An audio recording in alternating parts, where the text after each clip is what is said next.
Okay, it is 4 minutes after 10 on Wednesday, September 30th. Good morning, everyone. I'm Commissioner Warren Stanley, co-chair of the State and Local Racial Identity Profiling Policy Subcommittee. So just want to do a quick introduction. Like I said, I'm the co-chair. My name is Warren Stanley. And are there any other board members on the line or on the video? Go ahead and I see Melanie.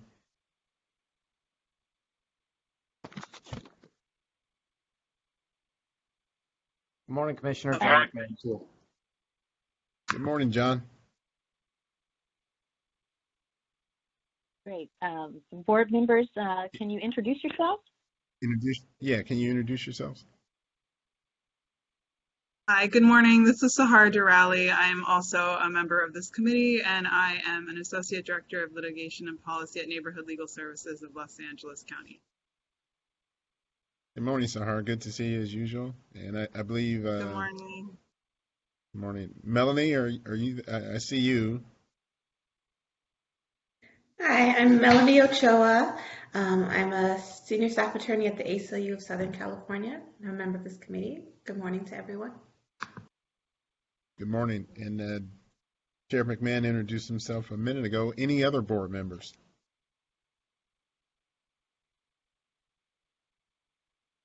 Okay. And then who do we have on from the Department of Justice? Oh, okay. I'll start. This is Aisha Martin Walton. I am a retired annuitant, and I am working with the Civil Rights Enforcement section on the RIPA program. All right, Aisha, good to have you with us. And I see Allison. Hi, good morning, everyone. This is Allison Elgart, Deputy Attorney General with the Civil Rights Enforcement section. Nice to be with all of you today. Looking forward to our meeting. Thank you. And is there anyone else from DOJ? Good morning. This is Anna Rick with the Civil Rights Enforcement section. Good morning, Anna. Good morning, Commissioner Stanley. This is Dominique Alcaraz from the Attorney General's office as well. Thank you. Good to see you again, Dominique. And anyone else? Good morning. This is Tiffany Chance with the Department of Justice Research Center. Good morning, Tiffany. And is there anyone we missed, either from DOJ or board member that logged on in the last few seconds? If you want to introduce yourself, go ahead. Good morning. This is Rachel Brooks. I'm a research data analyst for the Department of Justice Research Center. Good morning, Rachel. Good morning. I'm Kevin Walker. I'm a research associate at the California Department of Justice. I'm also on the line. Good morning, Kevin. Good to talk to you again. Good morning. This is Tiana Osborne Gauthier. I'm also a research data analyst with the Department of Justice Research Center. Good morning, Tiana. And anyone else from DOJ or a member that just logged on? Okay. Appears we don't have any other members or anybody else from DOJ that logged on the last minute or so. So we'll go to the second item on the agenda, and that is the approval of the May 27th subcommittee minutes. And I believe everybody should have a copy of those. They were emailed out, and I want to thank the staff for getting those emailed out. I'd like to make a motion to, unless anybody has any questions about the minutes, I'd like to make a motion to approve the minutes. Second the motion. Zahara, second the motion. Allison, do we need to take do a roll call vote or just say aye? What do we need to do here? I think for the minutes we can just say aye, and if any abstentions or opposed. All those in favor say aye. Aye. Aye. Aye. Okay, that's the subcommittee. So I think you Okay. Thank you. All right. Well, thank you for that. The next agenda item, number 3, is update on subcommittee work by the Department of Justice. And Allison, is that going to be handled by you or Dominique? Dominique will go second. First, I think we'd like to turn it over to the Research Center to give a bit of an update on the survey that we all conducted of the law enforcement agencies. So I think Tiffany and Rachel, we can turn it over to you first. Great, thank you. I'm going to share my screen. I put together a brief PowerPoint presentation summarizing the results of the Wave 1 and Wave 2 responses to the survey. Can everyone see the screen? Yes. Yes. Excellent. All right, as I mentioned, I'm Dr. Tiffany Jantz. I am a research data supervisor at the California Department of Justice Research Center. And today I'm going to be providing a brief overview of the results of our survey of law enforcement agencies on their uses of the 2020 RIPA Board report. The purpose of this survey was to learn about the impact of the board's analysis, findings, and recommendations presented in the 2020 report and previous reports on law enforcement agencies, and to identify actions agencies are taking to advance the goal of RIPA. To this end, we administered a 26-question survey in the summer of 2020 to all Wave 1 and Wave 2 agencies. Of the 15 agencies, 13 responded by completing the survey. I'll also note that we have administered a truncated version of this survey to the Wave 3 agencies, but analysis for that is currently underway, so I won't be presenting it here. The survey consisted of 2 types of questions, simple yes/no questions. We have an example presented here. Does your agency have a bias-free policing policy? Yes or no? We also provided opportunities to respond to open-ended questions. An example of an open-ended question is here. Please describe how your agency has incorporated the findings or recommendations included in the RIPA Board's annual reports into its trainings. This allows for agencies to provide a richer narrative context rather than just simply a yes/no response. To analyze the data, we simply counted the yes/no responses and calculated percentages. And regarding the analysis for the open-ended and narrative responses, we did qualitative analysis, specifically thematic analysis.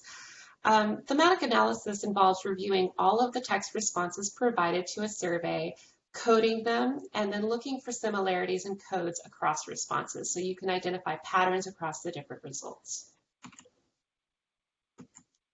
So for example, in response to the question, what are the main actions your agency has taken to adopt the recommendation of the RIPA Board's annual report? San Jose Police Department responded, they created a policy to record the data using the DOJ SDCS website, and the remaining recommendations are already in place here at San Jose PD. You take those fragments and you can assign them different themes. The first theme assigned here is adoption. We have provided additional sub-theme identifying the type of adoption, which is data collection. And then the second fragment is summarized as the recommendations are pre-existing. So now to go into the results. Regarding the reviewing and sharing of the RIPA Board report, 12 of the 13 responding agencies, or 92%, said that they have incorporated the RIPA Board report's results into their trainings. Major themes that emerged included incorporation or incorporated.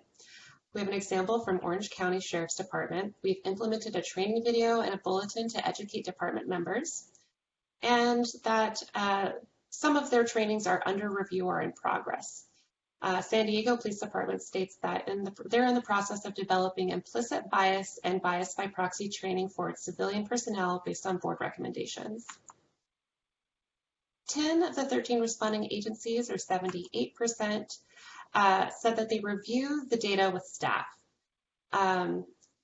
This emerged, or a couple of themes that emerged included discussed or discussions. From CHP, we see that agencies' stop data is discussed during meetings and briefings. And we also saw sharing or shared. San Diego County Sheriff's Department says that the information was formulated into a document that was shared during meetings, briefings, and via email. Finally, in reviewing and sharing the RIPA board report, only 5 of the 13 agencies said that they used the information from the STOP data or the RIPA board report to hold their staff accountable. Of the 5 who did respond that they do use this information to hold their staff accountable, the themes that emerged were data review procedures and policies. San Diego Police Department states that they developed internal inspection procedures to make sure that STOP data is accurate, collected, and submitted. And San Francisco PD notes that entry of STOP data is mandated per department policy, and failure to do so could be grounds for discipline. Regarding law enforcement agency policies or policy changes as a result of the RIPA board report, all 13 of 13 responding agencies said that they have a bias-free policing policy in place. The themes that emerged here were compliance assurance and non-compliance response. One compliance assurance example is from CHP. The departmental policy prohibits racial or identity profiling and discrimination of any kind. And a non-compliance response example from Long Beach Police Department is the failure to comply with any policy results in disciplinary action.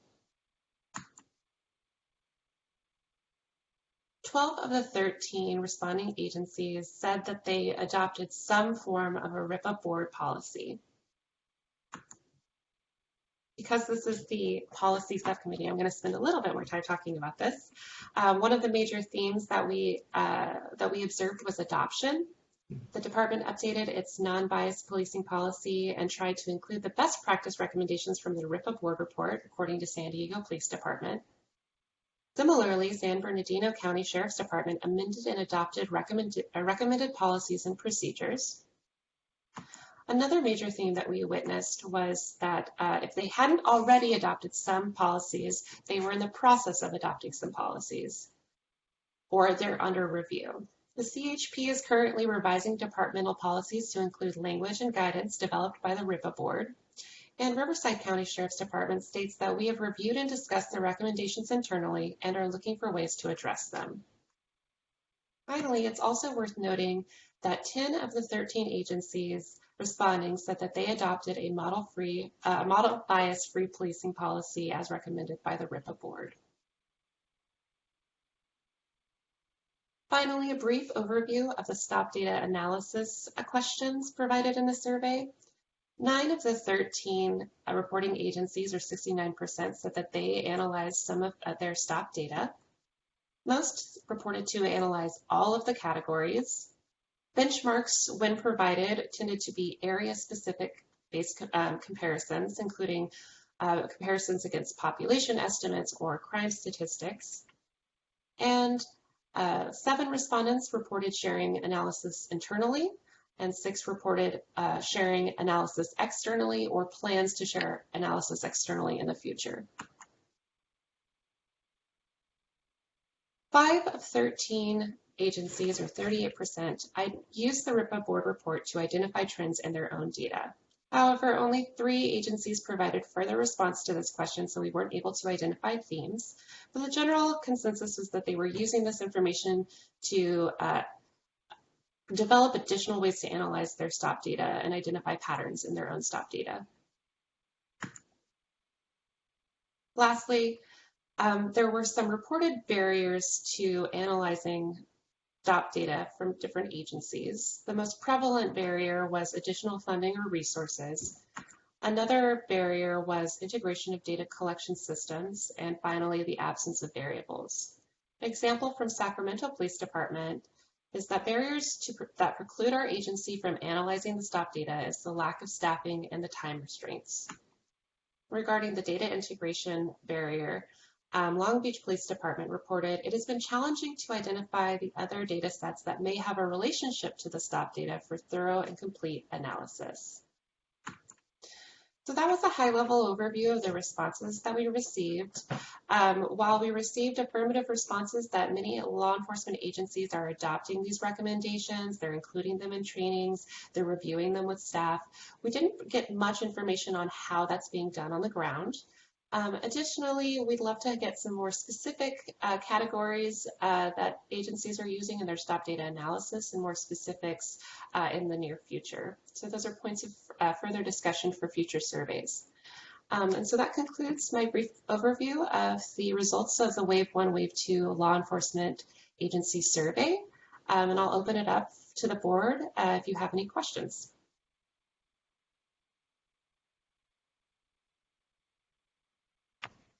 Any questions from anyone? Yeah, thank you. This is Melanie Ochoa. I appreciate that initial feedback, and I'd love to hear if you do have any more information on like the last kind of 2 slides where they mentioned, the agencies mentioned missing variables and the types of data sets and systems that they would like to integrate with. Do you have any information as to what those refer to? And I think that would be useful as other groups on the ground are trying to also figure out ways to usefully to put this information together. That's a good question. I am going to defer to my colleague Rachel Brooks, who conducted the majority. I'm but a lowly supervisor, and she did a lot of the legwork and really read the raw responses and did the coding. Rachel, can you speak to Ms. Ochoa's question? In response to the specific categories, a lot of them were wanting more suspect behaviors leading up to, for example, use of force or an arrest, such as like suspect resistance, etc. Those were the primary categories that law enforcement agencies were wanting, was more contextual variables of, okay, what led up to their actions of either being contacted or using force or arrest, etc. In regards to the data collection integration, it was more so that it was difficult for them to create reports, or they're trying to create more efficient systems on their end to then more efficiently be able to analyze the stop data. And a lot of them weren't very clear on in general of what were the difficulties implementing their own systems, but a few of them did have that feedback of they're trying to implement more efficient systems to analyze the data that they collect. Thank you, Rachel. And just kind of going back to the first piece, if you have any more information, this may be the full sum of the information that was provided to you. But with respect to things like suspect behaviors or wanting to know kind of what led up to the initial contact, did they believe that the data itself didn't collect that information, or that just wasn't presented in the reports? So for instance, like the narrative field, so they feel like that information is there, but it wasn't included in the analysis, or did they feel that the data collection itself didn't allow for the kind of nuance that they wanted in terms of all these different variables? From what I can read, it's more so the variables collected in the stop data itself. So they would like to add additional elements that are collected. I'll note that only 4 of the responding agencies gave responses that fall into the theme of having a barrier for missing variables. And one of them included the Los Angeles Police Department saying that having census tract data would also be helpful as well. San Diego PD reported that it would be helpful to add another category related to whether the person who was stopped or detained was experiencing homelessness.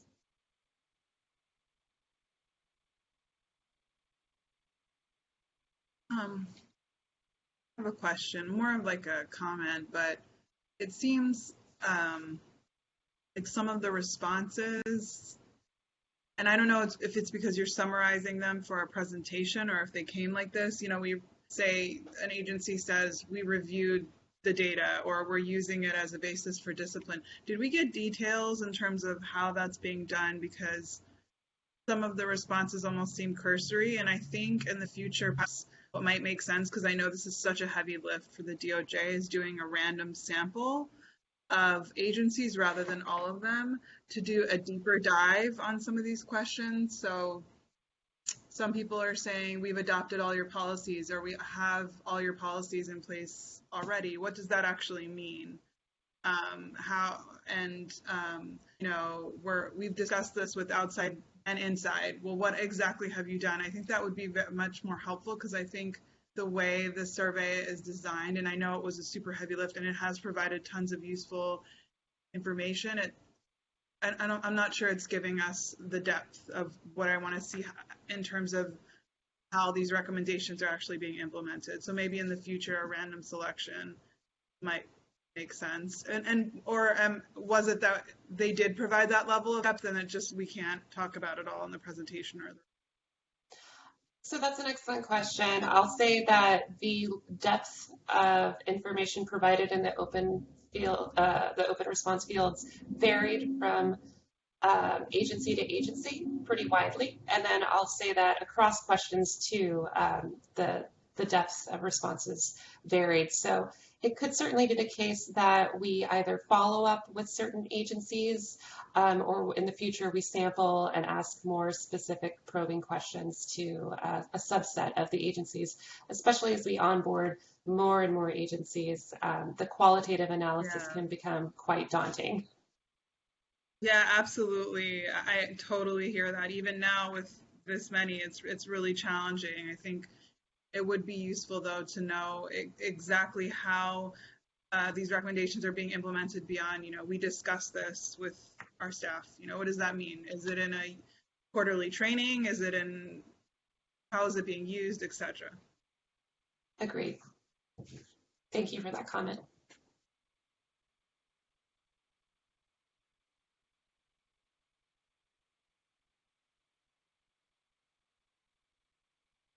I see Chief Stanley, or Commissioner Stanley, pardon me, speaking, but he's muted. Yeah, any other questions or comments from any of the board members?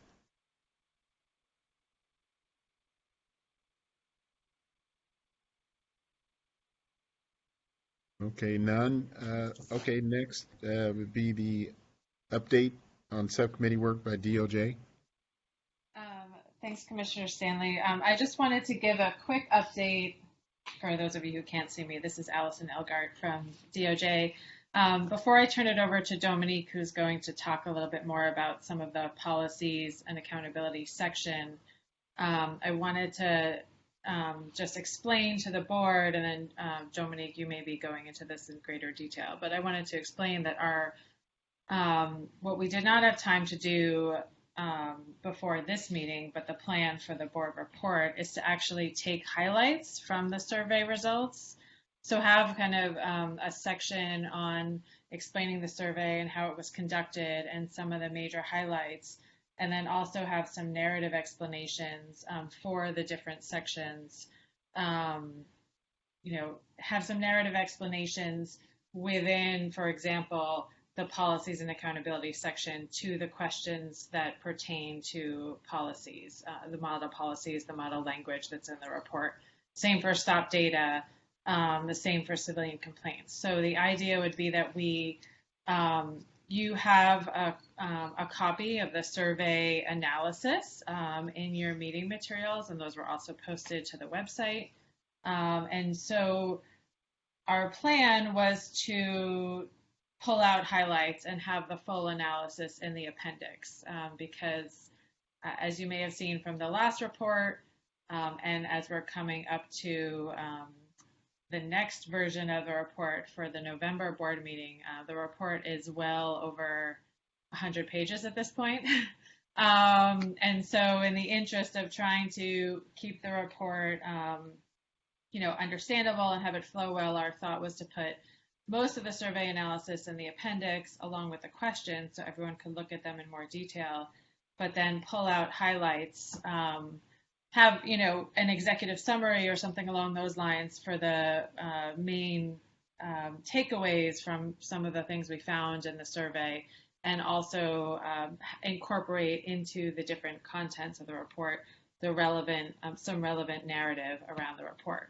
But just wanted to open that up to the board as well, to see if that sounded like a good process to you, or if you had any other comments along those lines before we move on to talk about some of the more detailed policy contents of the report as well.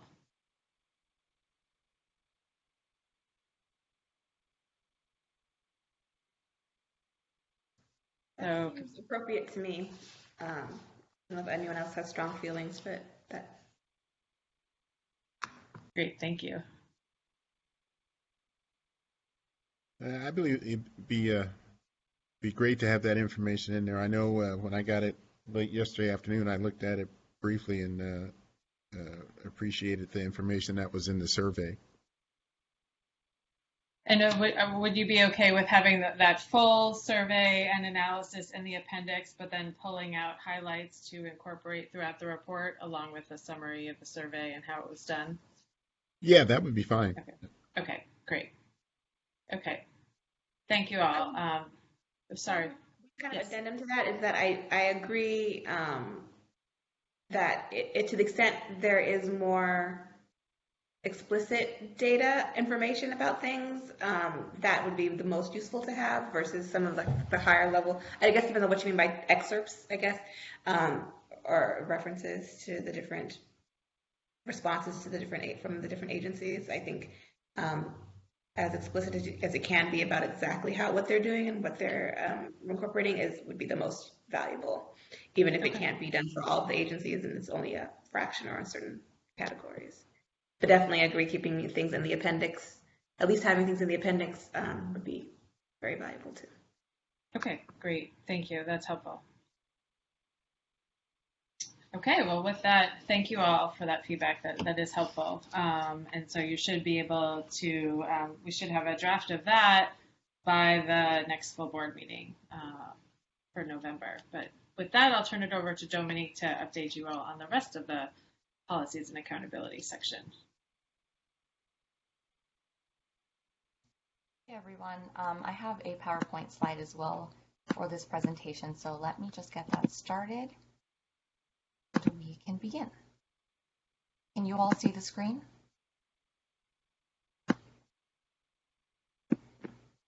Yes. Okay, perfect. Thank you so much. Always good to have confirmation since I can't see what you all are saying. Okay, so at the previous subcommittee meeting, the subcommittee requested that DOJ focus on reviewing best practices and evidence-based approaches with respect to, or with the goal in mind of creating a model accountability policy. And in sort of that research, we found that there wasn't necessarily exemplar single accountability policies that would cover the various topics which accountability sort of touches on within an agency.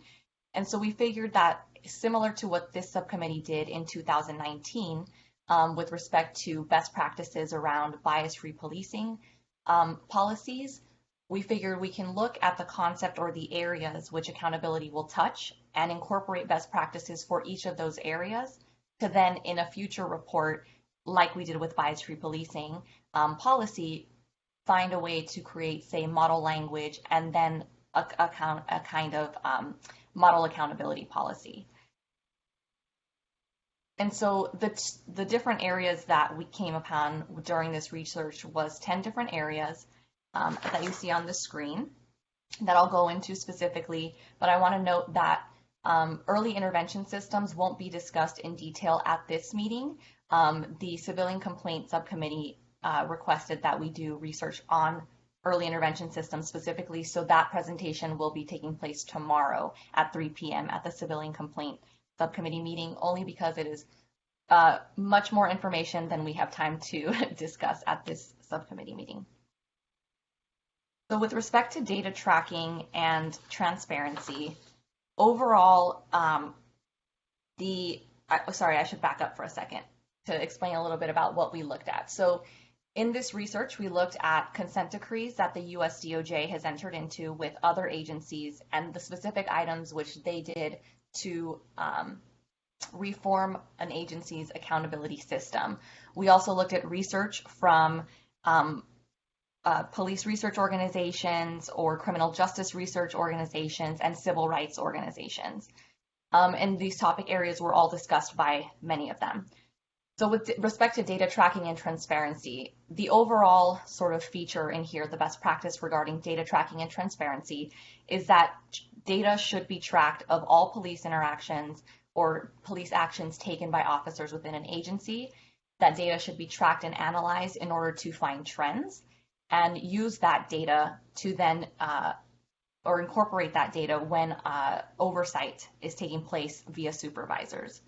And something that the board may want to consider when we think about what kind of best practices we want to put forward is how to incorporate AB 953 stop data. And I will note that in certain agency policies that I have reviewed for this subcommittee, some agencies actually exclude AB 953 data from being used for safe performance evaluations or other things like that.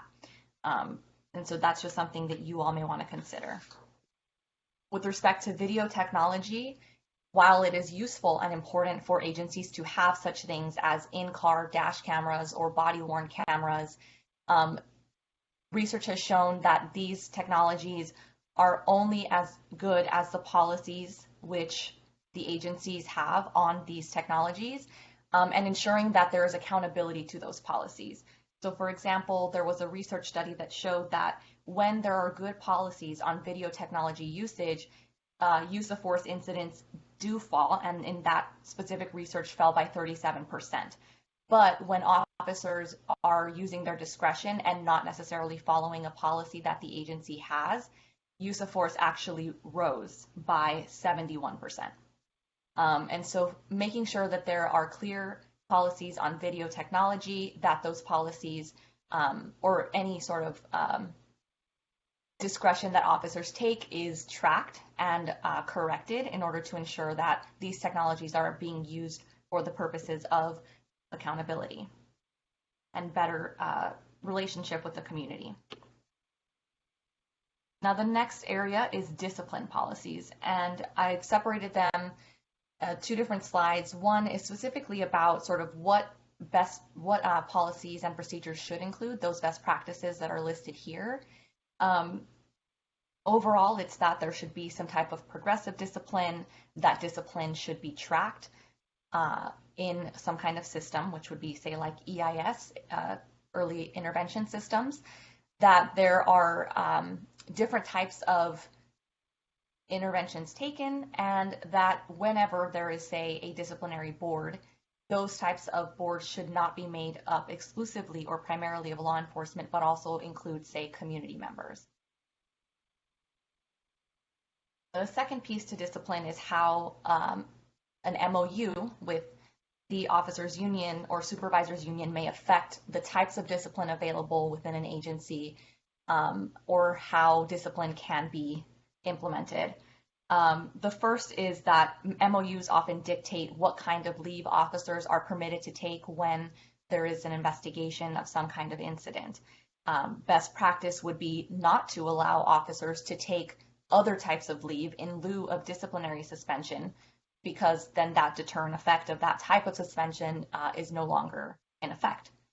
The second best practice is that oftentimes policies of the agency, but also mostly directed by MOUs, will dictate the kind of disciplinary actions that can be taken.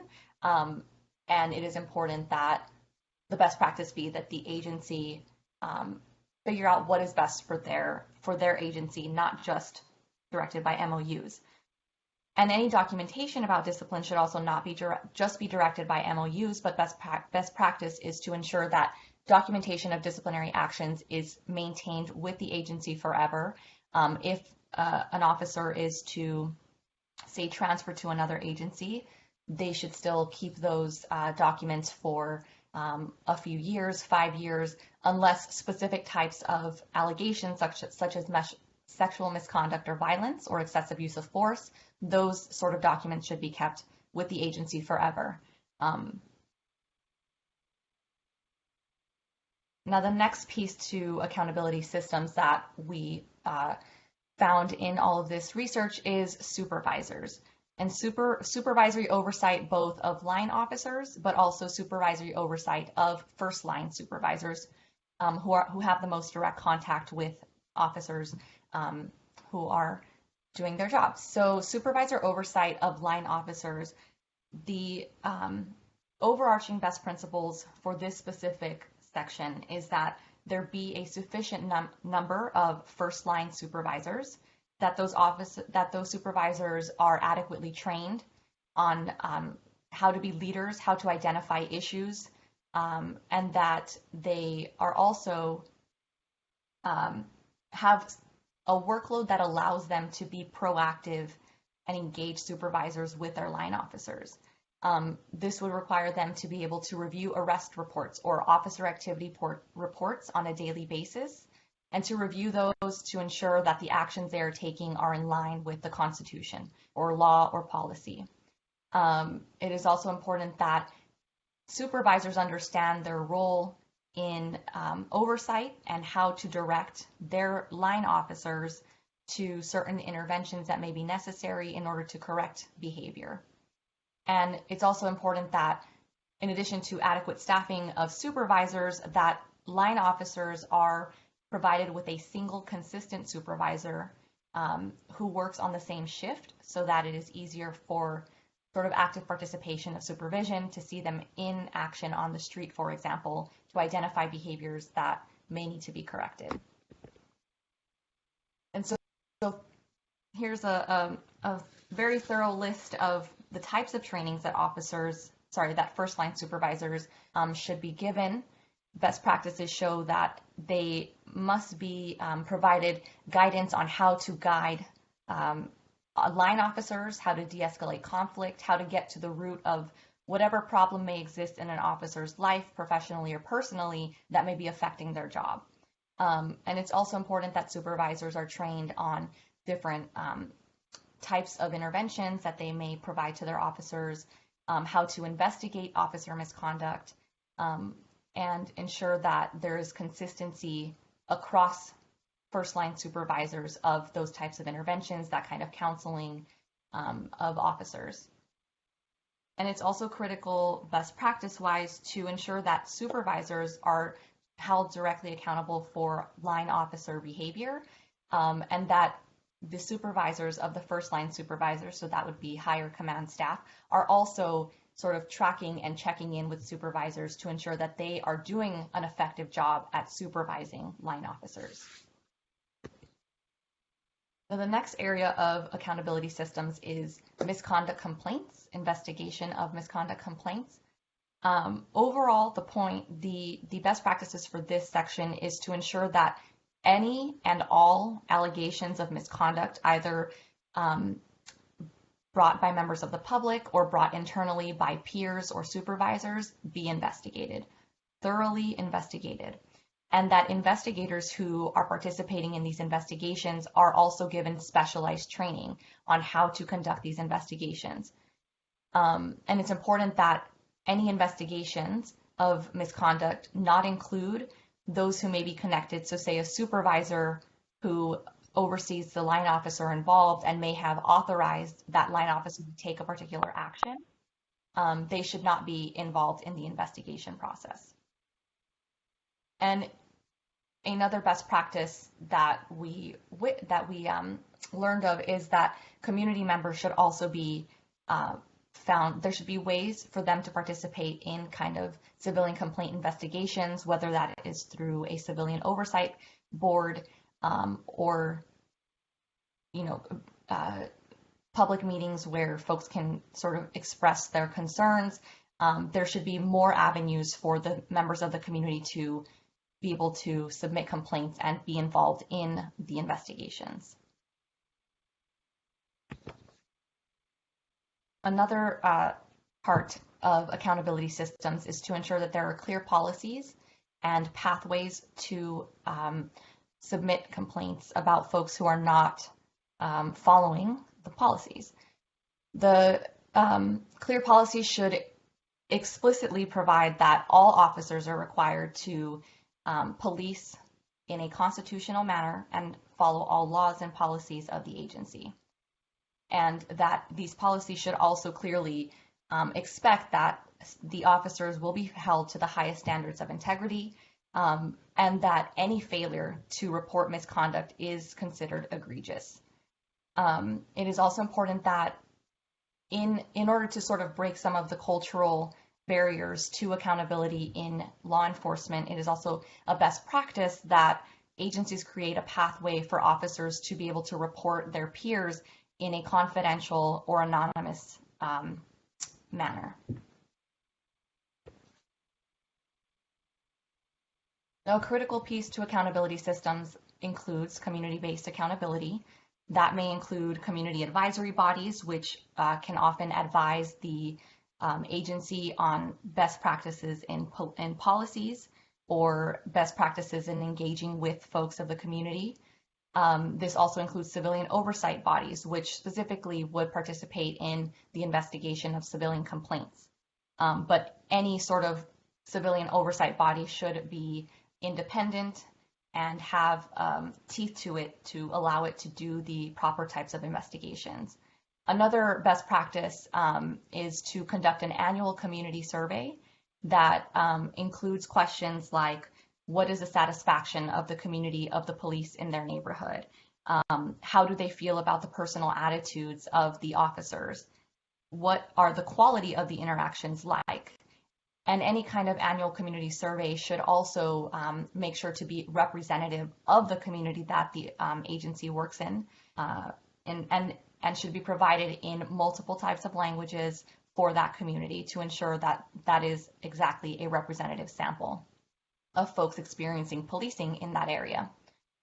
Additionally, with respect to civilian complaint investigations, there are certain agencies that have a mediation program where the officer and the person who alleges misconduct are able to come together in a more sort of intimate investigation and disposition of civilian complaints, and that has been found to also be a best practice, sort of changing the way that folks interact. And I think I've already mentioned the disciplinary hearings of allowing community members to be a part of it, not just to be there and listen, but also to vote and participate meaningfully in the disciplinary hearings. Additionally, the recruitment, hiring, and promotion of officers is critical to accountability.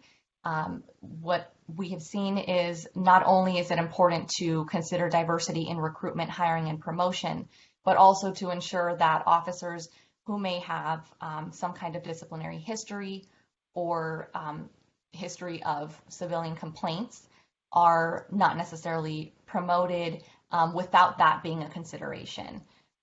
It is also important that through recruitment and hiring and promotion, that an agency take particular considerations that aren't normally used in performance evaluations into consideration, such as whether or not an officer engages with the community or how they do that. Most of the time, performance evaluations have been tied to number of arrests or certain things like that that don't necessarily promote certain values that an agency may want to promote of their officers.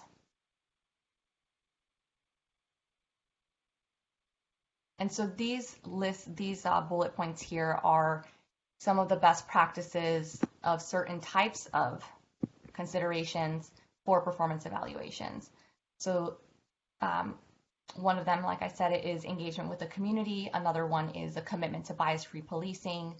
It should also be positive things like civilian commendations or where a supervisor has seen a certain line officer do things well, like they actually are engaging with the community or writing proper reports. All of those things should also be highlighted, not just sort of negative versions of those things.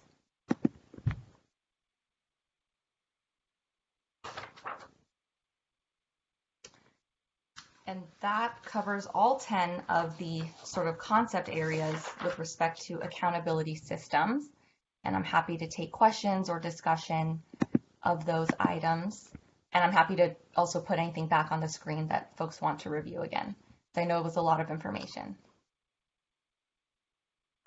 So thank you so much, Dominique. This is Sahar. This was tremendous and covers such a huge breadth of information. Really helpful. My only suggestion is for recruitment to include in the report. Unfortunately, given where we're at right now, I think it would be very helpful to have a recommendation that social media of potential recruits be scoped, given ties to white supremacist organizations right now. There was a recent congressional hearing where this was discussed, how groups like the Proud Boys are encouraging their members to go into local police departments. Unfortunately, that is not hyperbole anymore. It's documented. And somebody mentioned this at our last RIPA meeting, a community member. So I think that given where we are nationally, I think just having some, I know that you've done a tremendous amount of work, but making some mention of that would be very important.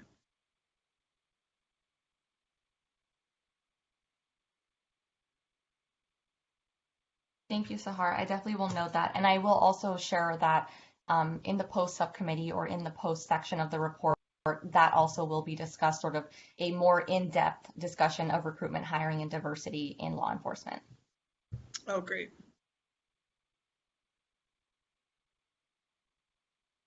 Thank you very much, Dominique. I really appreciate all the information. I'm looking forward to the bigger report on all of that. A few just little things that I wanted to maybe suggest. One, you mentioned that a number of agencies exclude AB 953 data in performance evaluations per policy, and I don't know if there are any matrices that you intend to put out that kind of relate some of that different information, but if you could identify which specific agencies those are in one of those, if that could be a column or something in one of a row in one of the kind of presentations of the various data that you're getting from different agencies, I think that would be very useful to know. Another point that you mentioned on the kind of best practices was that they should include a range of punishment. One thing to note is that for a lot of the agencies, in some cases there is a range, but the range is literally the entire disciplinary spectrum from its admonishment to termination for a particular incident. And so one, making kind of more meaningful ranges to limit discretion, because that's the whole point of creating these matrices, is so that there's less discretion, more fair and consistent punishment, but also substantively, what messages is the agency saying when the range of punishment for things which we've seen, like falsely stating that you're homesick when you're not sick, starts at a higher place than use excessive force. So like, what is the substantive message being conveyed as to what the agency thinks are important values that the officers and the standards that the officers should be held to? Around the practices around including civilians in various disciplinary mechanisms, one thing that we've also seen is the mechanism for selecting those civilians is crucial, because in some cases we found civilians to be more lenient than the internal police department brass, essentially. And that was in part a product of the way that they were selected and screened out. So I think we can't just say civilians are better, because I think actually in many cases they're not, but I think that's a better in terms of actually holding officers to be held accountable. I think the way in which they're being chosen through a transparent process, and one that is not intended to try to limit accountability, is crucial. One thing on the retention of disciplinary records, I think if I was reading it correctly, you said it's okay to kind of dispose of them at 5 years, which is kind of the existing formal permissible policy, even though not all agencies have that policy. But for certain categories, including sexual assault and excessive force, you should keep them if they're forever, if they're like serious discipline is imposed, basically. And for that, I would say that one, that if that was the policy, it should at minimum include dishonesty, because that there's a constitutional obligation to be providing information about like exculpatory evidence about officers to criminal defendants, and that almost always will include past penalties for dishonesty. That it would include even complaints for dishonesty potentially. They could be exculpatory potentially, and also I think having the trigger be the type of discipline imposed could be problematic, because agencies may not be imposing serious discipline. I think you had suspension was the disciplinary level. I think it should be, if that's going to be the trigger, it should be at least just a sustained complaint, because I don't think we want to make it subject to how the agency treated, because you have that kind of a perverse incentive in terms of what's actually going to be disclosed. And lastly, this doesn't relate to your presentation, but I had seen in the chat a number of more comments about the homelessness question that was discussed in the last presentation. And I just wondered if there could be instruction provided by DOJ to include if the contact was with a person experiencing homelessness in the narrative portion of whatever would be one of the appropriate narrative fields. If that could be one way to incorporate that in, because I do think that is a very valuable piece of information to know about how different categories of the population are being treated. And if we don't have the actual checkbox, if there's a way to try to capture that information otherwise. But thank you again very much for that report and for collecting all that information. It was fabulous. Thank you, Melanie. Those are all very, very helpful points. I just wanted to ask if you have any sort of research or any place that you think I should look with respect to how civilians are chosen, the mechanisms that folks have decided are the best practices for those things. I'd love to have some direction on that to include more information as well. For the types of discipline you suggested, looking at substantively, what is the message that agencies may be sending for the homesick versus use of force.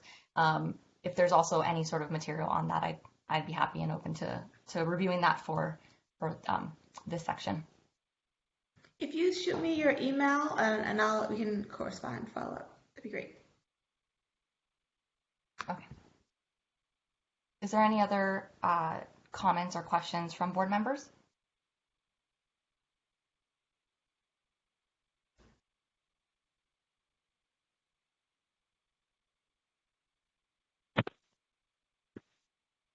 Okay, well, thank you, Dominique. Very well done presentation. If there aren't any more questions, I guess.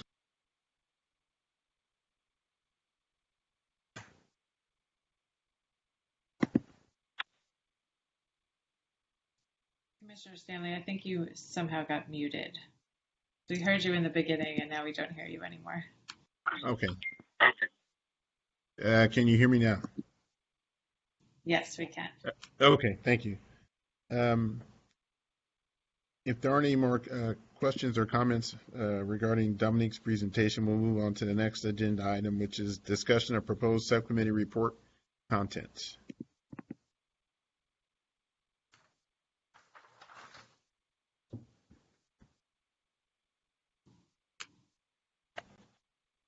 And this is really, Aisha, feel free to jump in.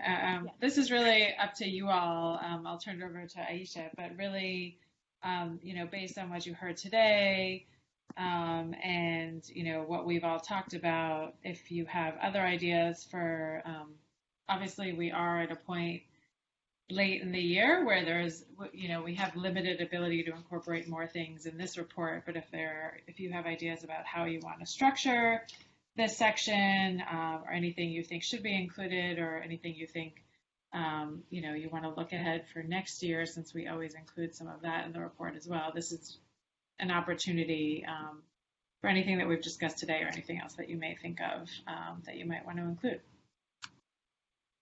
And yeah, Allison, I think you have pretty much said, kind of set the context.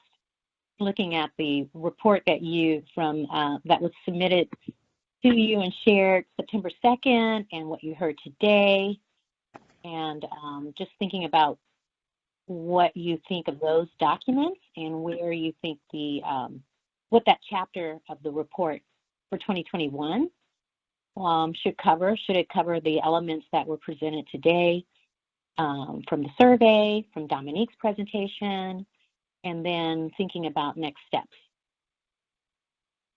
Well, I'll go ahead. Sorry, Commissioner Stanley. I was going to say I also wanted to update the subcommittee sort of on the parts of the report pieces that already exist that have been updated since the last full board meeting in the policy section. So if you want me to do that first, or you all can discuss first, either way is fine with me. Why don't you go ahead and do that first, and then we can get back to the other part regarding what we'd like to see in the upcoming report. Okay, sounds great. So can you see my screen? It may be very small. Let me make that bigger. Yeah, I can see it. Okay.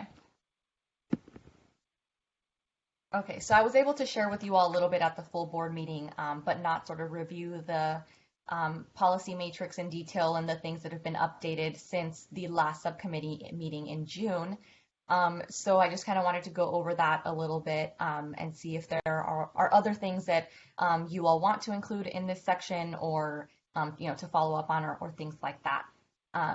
So essentially, since the last subcommittee meeting in June, where it was requested that I also follow up with the Wave 1 agencies about any updates that they have made to their bias-free policing policy, and update for all of the agencies what their supervisory review looks like.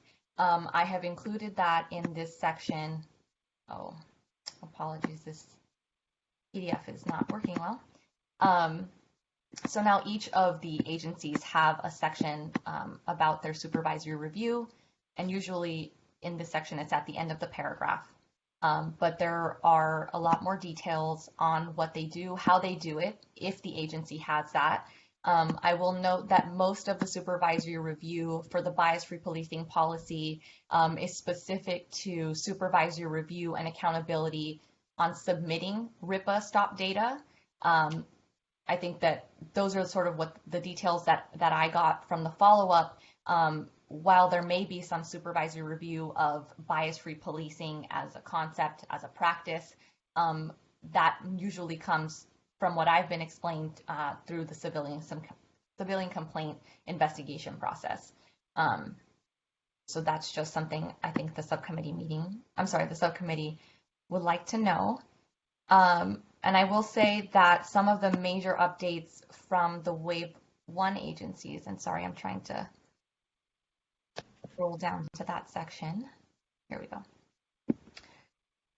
Is that the San Diego Police Department updated its non-bias-based policing policy, which previously was last updated in 2015, and now they have a sort of expanded and updated policy, which we will include in the report as an appendix. But I thought that was a great improvement and includes a lot of the recommended best practices that the board put forth in last year's report. I will also say that the Los Angeles Police Department updated its bias-free policing policy to include more protected sort of characteristics that should be considered when considering whether or not discriminatory practices are happening. They included immigration status, employment status, English fluency status, and whether or not someone is experiencing homelessness. Additionally, I wanted to let you all know that in the Wave 1 agencies, Wave 2, that's the most recent. Sorry, I'm trying to get through. Here we go. So Long Beach Police Department, when we first reached out about their bias-free policing policy, did not have a bias-free policing policy. They did have sort of other policies that touched on how an officer should conduct themselves when engaging with members of the community. But now, as of September 2020, they have a bias-free policing special order, which is the same has the same effect as a policy for that agency. And it also has incorporated some of the best practices and model language that the board has provided to the public in last year's report. And I think the only final piece to this section that we don't have yet is sort of an update from the Sacramento County Sheriff, but everyone else has already responded to your inquiry.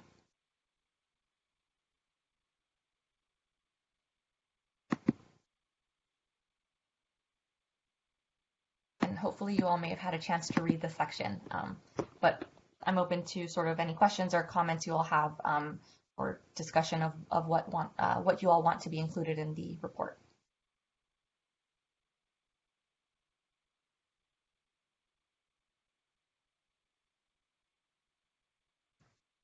Are we talking about also like the proposed elements that are in the 2020 draft report that were sent around? Is that supposed to also be the topic? Yes? Yes. So I had just a few questions. First, on this presentation of the model policy language, it notes that the recommendations are the floor. And I'm just curious, and this may have been like a explicit decision as to why it's presented in that way from like earlier on before I joined, so I apologize if this is repeating a conversation, but just in my mind, the model policy would be like the best / like aspirational policy that we think it's capable for an agency to actually adopt. So I'm just curious as to what elements may have been dropped that would take this beyond the floor that you would be already aware of. It's clear, like obviously agencies knowing their own departments might be able to tweak the policy in a way that makes it more effective, and in that sense it's like it is a floor because there's better, it's not the floor, it's not the ceiling because there's still better things that can be done that are agency specific. But if there are general things that we recognize to be better practices, why those things have been excluded. So that's just a general question, or maybe that was just, the language to suggest that there's more that could be done, but this is not actually like the floor, and there's things that we know that could be done. And then just a few other things are just about in the definitions around different items. First, I think one thing that in dealing with individual agencies and individual officers, it's clear that their view of profiling or racial bias as it impacts policing is if they take an action against someone on the basis of race. So if I have no reason to stop you and I stop you because you're Black, that's racial bias. Not, they don't perceive, oh yes, this person's on their phone while they're driving the car, so there's a basis to stop them that's legitimate, but I'm not interested in stopping them if they were like a white person in a nice car in this neighborhood, but I am interested in stopping them because I think, people in this neighborhood are sketchy, generally speaking, because of their race or their class or things like that. So I think it's important to note explicitly that bias-based policing and race identity profiling exists even if there's other grounds to stop, but your decision is to do so is motivated in part by race, right? I think that's an explicit thing that we absolutely want to get at, and that's kind of, I think, the point even of the bill or the law in the first place, to get to those kind of biases that seep through. Not saying that there's never a reason to stop someone, there's almost always a reason to stop someone. But what is the kind of action that you're taking, and how much are you motivated by these impermissible rationale?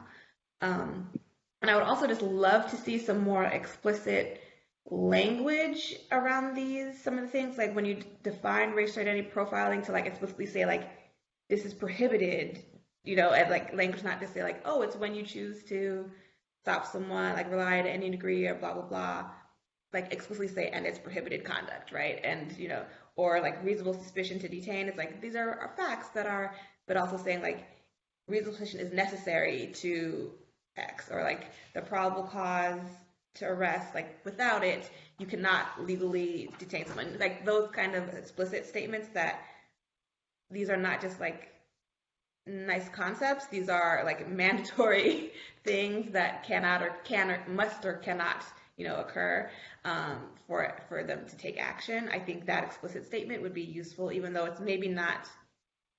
It's more like how that concept is applied, maybe not explicitly the definition of it, but I think it's useful to reinforce that kind of concept if this is going to be cut and paste and put into a policy that the department and officers are going to rely on. But that was my kind of two things. Oh, and I guess the one other thing in terms of just generally speaking, in our, I assume this would be accountability, in terms of how agencies are holding officers accountable in the audits that they're conducting. I think a great example of this is LAPD in the context of their gang their gang database and the use of the CalGang. They did last year an audit, found like almost 100% compliance with the rules, because they looked at the paperwork and said, oh, you're checking the right boxes. The supervisors reviewed the boxes, the correct boxes were checked, and we're doing great here. It's 100% compliance.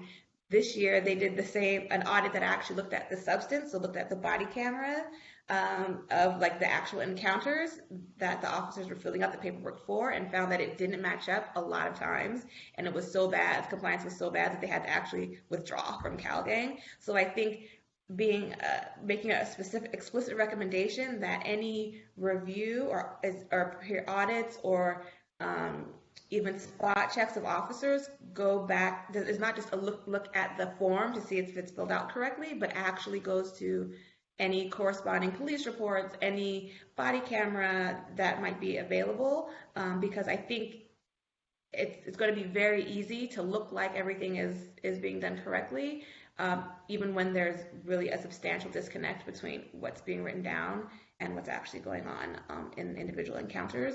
So I think that as an explicit recommendation to agencies, which like I said, I think that would be in this category, but I'm not 100% sure, would be tremendously useful. I think that particular last piece that you mentioned could be connected to the accountability sort of information that I presented. There is a part about so supervisors being trained on being able to spot, say, language that they use in every single report, but what else does that say, and how to discuss that with an officer for better report writing to also know more about what's happening.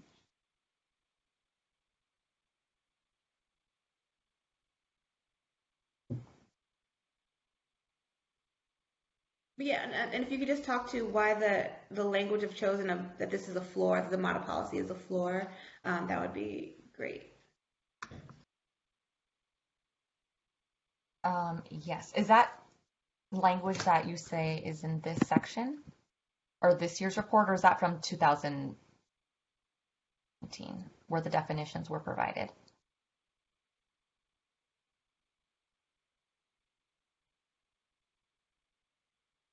This is a draft 2020 report on page 44. Oh, I think that's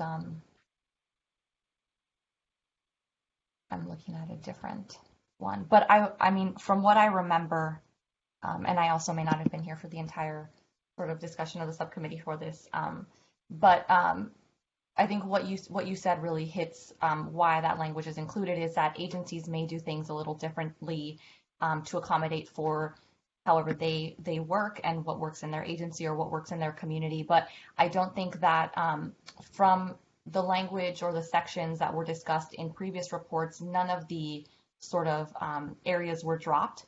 None of the language was necessarily dropped. I think it was just we want to provide this language, but also understand that best practices continue to change. And the board has written in its report as well that when those things do happen, they will look to provide updates of that. So that is well within sort of what you all may want to put forward. Thank you, that's useful.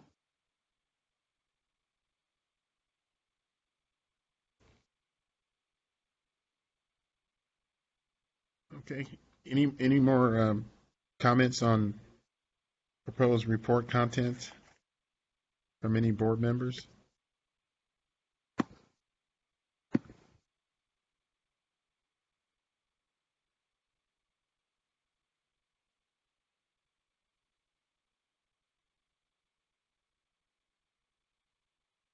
None?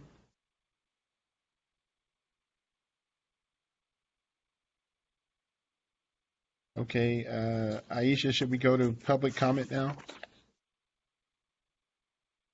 Yes, I think if the board members do not have any additional comments on the discussion, and thanks for all of the input, that information will be incorporated, and this section, in terms of the policies, is an evolutionary document.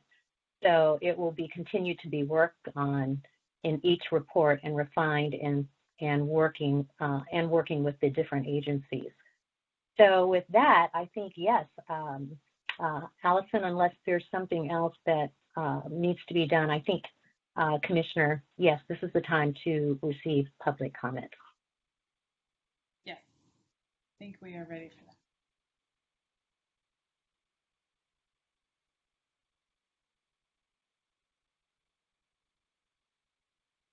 So if anyone does wish to give public comment, we can take turns, but you can unmute yourself and show your video for the time when you are making public comment. I believe we'll keep the comments to 2 minutes.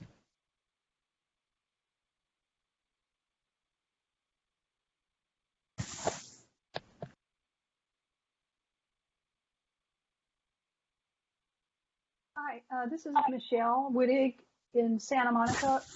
I'm not sure you can hear me. Yes, you can. I have my hand raised. Go for it. Oh, thanks. Yes, I'm with the Santa Monica Coalition for Police Reform, and we've been monitoring and taking part in the public comment since the launching of the board in 2016. There have, of course, been a series of annual reports, and we've been gratified to see that some of the suggestions that we've made have made their way into these annual reports. I understand that at the moment, the Commission is working on transforming those annual reports into model policy and practice documents. And this morning, it seems that there was reference to having produced a model bias-free policing policy. And now the Commission is working on a model accountability policy. So I'm wondering whether the other subcommittees are also working on basically taking the highlights from the various annual reports, combining them and producing model policies for both post training and also complaint forms. So if so, I would just like to ask that some of the wonderful things that were in the earlier annual reports are brought forward and integrated into these model policies, because some of the excellent points that were made in the earlier reports are not reiterated or brought forward in the subsequent annual reports. But if a model document is going to be made, hopefully those initial annual reports will be culled and the material in them will be integrated so that a model policy on each of these topics will reflect the good work of years 1, 2, and 3. Thanks.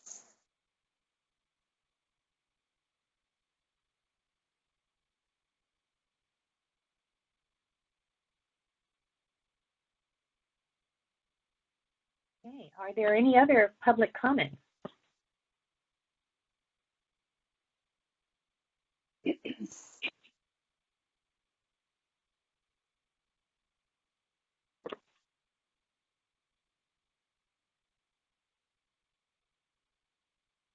No.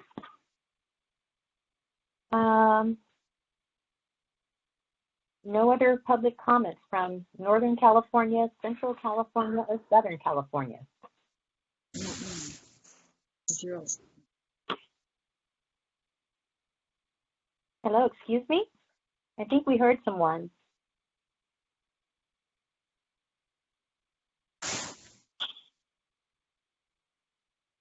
Well, okay, I think, Commissioner, I think you can move on to item number 6.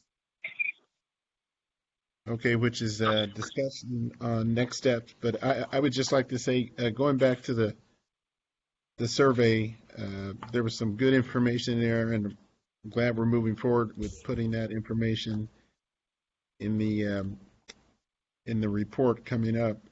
But I can't remember who mentioned it earlier. Maybe doing a more in-depth survey with a smaller group of the agencies to get more detail. I think that's a great idea. I can't remember who brought that up earlier, but I think that would be something to do that would be very helpful.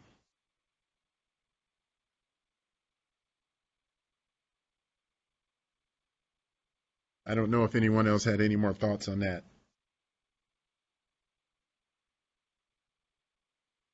Okay. Any other issues related or things you want to talk about in regards to next steps?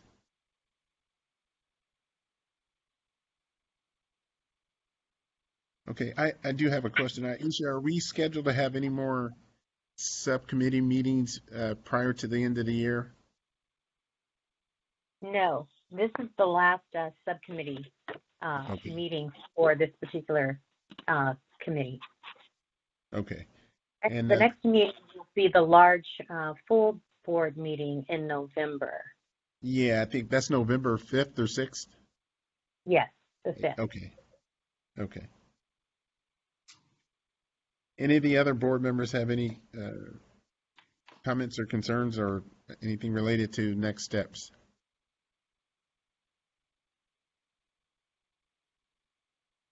Okay. Aisha, anything that we might have missed during the meeting? No, I don't think so. It sounds like with the direction that the board has provided during the discussion of the proposed subcommittee report, gives the department direction in terms of the next steps as it relates to the 2021 report. So, and Allison, do you want to add something to that? Oh, I was just going to add that there are currently no more subcommittee meetings scheduled. You can ask for another subcommittee meeting if you all would like to hold another one before the report is finalized by the beginning of December. So if you do wish to have another subcommittee meeting, you can ask for one. Otherwise, we're also happy to take your any additional feedback you might have on any of the sections of the report or anything that was discussed today. We're, of course, happy to take your feedback on that at any time. Okay. And then Allison and Aisha, the 2021 report, are we going to, draft report, are we going to get that prior to the meeting on November 5th? You will get a draft of it. I don't know that it will be, it likely won't be a completely final draft because there will still be aspects that will be finalized before the December board meeting, but you will definitely be getting a draft of the report as it currently stands. And we will be able to incorporate, all of your feedback from today to the extent possible before that meeting. So yes, there will be a complete draft as it stands at that point in time before the November board meeting. Okay, thank you. Just one last time, any other board members have any comments or questions? No, thank you so much to the DOJ for all the thorough presentations. Really appreciate it. Okay. Yeah, well, Allison, Aisha, and Tiffany and Dominique, thank you very much. for some great information. It was very helpful, especially the information in the survey and the other information regarding best practices. That was very, very helpful. Great. You're welcome. Well, unless anybody has any other questions, the time is 11:23, and we are ready to adjourn this meeting. Thank you very much, and we look forward to seeing you all in November 5th.